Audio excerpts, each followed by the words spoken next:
in looking at Parshat Lech, really like to continue the theme that we spoke about last week in Parshat Noach of the slippery slope, and really use that as a model for this week's Parsha and Emirat Hashem the next 2 weeks as well.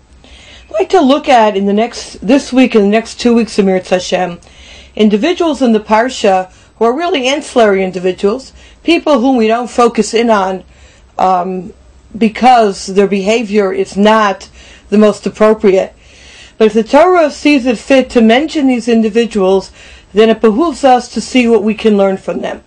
Today I'd like to speak about the personality of Lot, Emirat Hashem next week, Eshet Lot, and the Netziv Melech, and the following week, Ephron.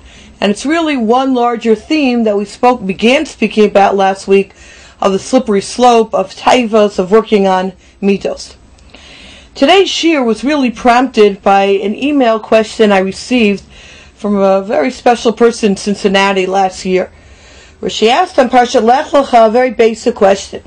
If Avraham Avinu was told to leave his father's house, to leave his environment, and to go to Eretz Yisrael, in what way was he allowed to take Lot with him? Lot, after all, was his nephew, according to what seemed was also his brother-in-law, Sarah's brother.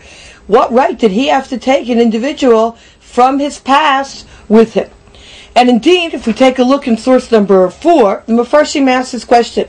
Avram's brother, the Art Scroll Stone Chumash brings down, who had died in the fires of War Kasdim, the Chizkuni notes, Avram then undertook the responsibility of raising the orphan Lot.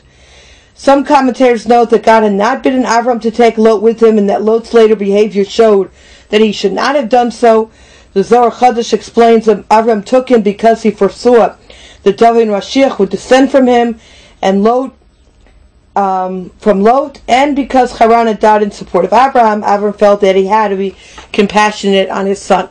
So we see the Mefarshim do deal with this question. I'd like to add a question onto this question, and try to have an understanding of who Lot is and what message and model it serves for our lives.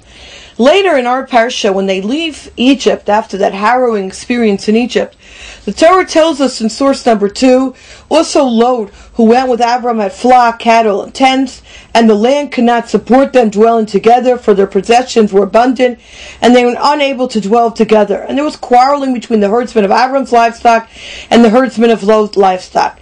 And the Canaanite and Perizzite were then dwelling in the land. So Avram said to Lot, please let there be no strife between me and you, and between my herdsmen and your herdsmen, for we are kinsmen. Is not all the land before you? Please separate from me. If you go left, I will go right. If you go right, I will go left. Lot raised his eyes. He saw the entire plain of the Jordan that was well watered, everywhere before Hashem destroyed Sodom and Gomorrah, like the garden of Hashem.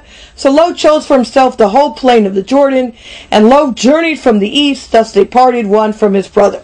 So we need to understand here is that if Avraham Avinu felt that he had a certain responsibility to take care of his nephew, because after all his brother died in the Ur Kasdim, the fiery furnace, so how do we understand this almost with such ease that Avraham Avinu separates from Lot?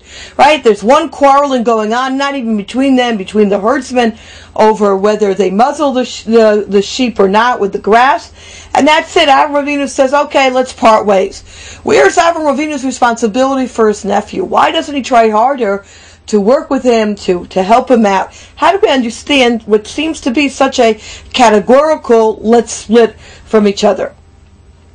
Which then leads us to a further question, which is Rashi, which says that when Lot moved to the east, that he moved, Rashi says, Mekidmo Shel Olam. He left the Kedem, the east, means the beginning. He left the one who started the world. Yefshib Abram v'yefshib Elokav. When Lot departed, he not only departed on a physical level, he departed on a spiritual level and said, that's it, I want to have nothing to do with Abram, nothing to do with his God. But yet, when he goes to Sodom, we see he does Achnasat Orchim, we see that he does, he invites in the guests, we see that he has matzah. So he is connected to Judaism. How do we understand what this Rashi is about? And again, our overall question, and we spoke about Lot quite a number of years ago, and I'd like to come to the same conclusion with entirely different sources about who Lot is and what model he sets up for each and every one of us. In the Sefer Chochmah Musar, he notes the following, source number 6. Hinei kasher hitbonanti al matzav Lot. When I look at the Chumash, at the personality of Lot, in Parshat Vayera, matzati kiyat tzadik beven adam l'makom uven adam l'chaveiro. He seems to be an exemplary character. If you take a look at his bibliography, you will see that he was nifla b'hatava. He sat in the gates of stone. He was ready to invite in these guests at all costs. He bowed down to them. He called them my master. He showed tremendous deference to them. He took them in at the expense of his family's welfare. And he served them matzah because it was Pesach. He seems to be, looking at face value at the text itself, what the Chumash tells us, he seems to be a very special person, exemplary character.